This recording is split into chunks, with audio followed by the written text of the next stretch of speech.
Sajek valley ভ্রমণপ্রিয় মানুষদের পছন্দের প্রথম তালিকাতেই থাকে। সাজেকে এসে ভালো মানের একটি রিসোর্টে থাকা খুবই গুরুত্বপূর্ণ একটি বিষয়। সাজেকে অনেক ধরনের রিসোর্টই পাওয়া যায়। মিজোরাম সাইটের রিসোর্ট গুলো বেশি আকর্ষণীয় হয়ে থাকে। আমার আজকের ভিডিও সাজেকের মিজোরাম সাইটের মোস্ট পপুলার মেঘপুঞ্জি রিসোর্ট নিয়ে। আপনারা যারা সাজেকে এসে ভালো মানের একটি রিসোর্টে থাকতে চাচ্ছেন, আজকের ভিডিও তাদের জন্য। চলুন কথা না বাড়িয়ে শুরু করি আজকের এই ভিডিও। আপনারা লাইক, কমেন্ট এন্ড সাবস্ক্রাইব করে আমাদের পাশে থাকবেন।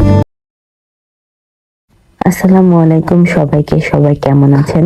আমার আজকের ভিডিও সাজেকের একটি বেস্ট রিসোর্ট মেঘপুঞ্জি নিয়ে।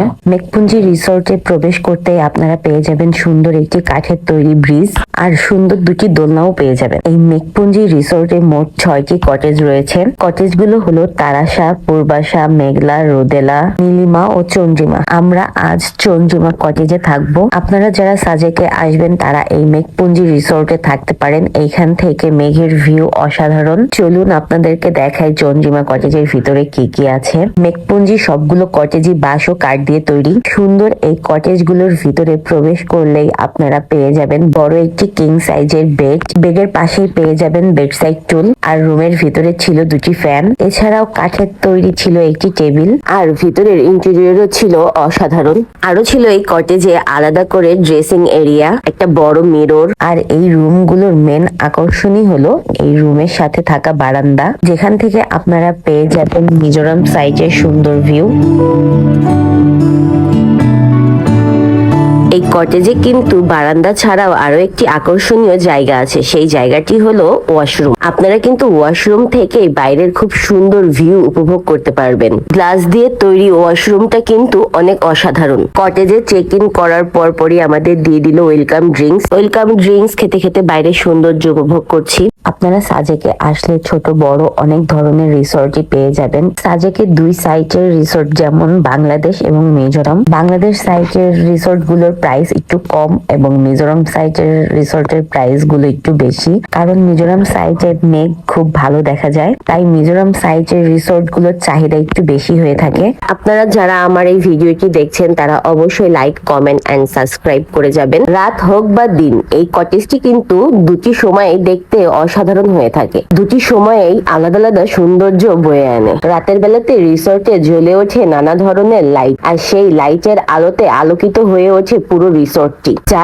দেখতে খুবই অসাধারণ। সাথে রয়েছে ঝিঝি পোকার ডাক, আর বিভিন্ন রেস্টুরেন্টে বাজছে নানা ধরনের গান, যার সাউন্ড গুলো ভেসে বেড়াচ্ছে আকাশে বাতাসে, মিশে যাচ্ছে মানুষের মনে। শুভ সকাল, এখন বাজে ভোর 5টা, আর পুরো সাজেকটা এখন মেঘে ঢাকা। খুবই অসাধারণ দেখতে লাগছে। সুবহানাল্লাহ, আল্লাহর কি অসাধারণ সৃষ্টি। আপনারা যারা সাজেকে আসবেন তারা চেষ্টা করবেন মিজোরাম সাইটের রিসোর্ট গুলোতে থাকার। একটু ভাড়া বেশি হলেও আপনারা চেষ্টা করবেন মিজোরাম সাইটেই থাকার, কারণ মিজোরাম সাইট থেকে মেঘের ভিউ সবচেয়ে বেশি দেখা যায়। বাংলাদেশ সাইট থেকেও মেঘ দেখা যায়, তবে মিজোরাম সাইটের মেঘগুলো বেশি হয়ে থাকে। মিজোরাম সাইটের মেঘগুলো জমাট বাঁধা হয়ে থাকে, আর বাংলাদেশ সাইটের মেঘগুলো কুয়াশার মতো হয়ে থাকে।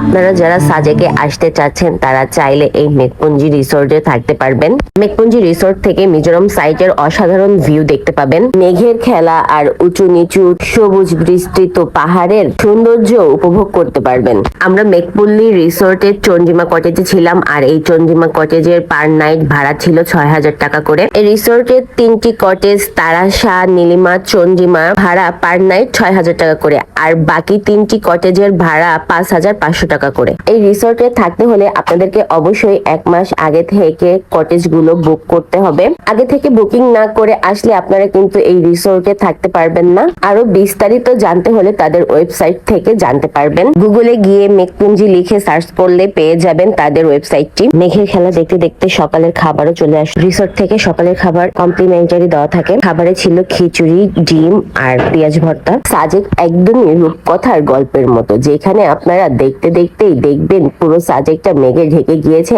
আবার দেখবেন যে বৃষ্টি পড়ছে বা রংধনু উঠছে। সাজেকের কিছু ভালো মানের রিসোর্ট নিয়ে আমি আপনাদের জন্য আলাদা করে একটি ভিডিও আনার চেষ্টা করব। আমার ভিডিওটি আজ এখানেই শেষ। দেখা হবে আবার অন্য কোনো ভিডিওতে ইনশাআল্লাহ। ততদিন পর্যন্ত আপনারা সবাই ভালো থাকবেন, আর ভিডিওতে লাইক, কমেন্ট এন্ড সাবস্ক্রাইব করতে কিন্তু ভুলবেন না।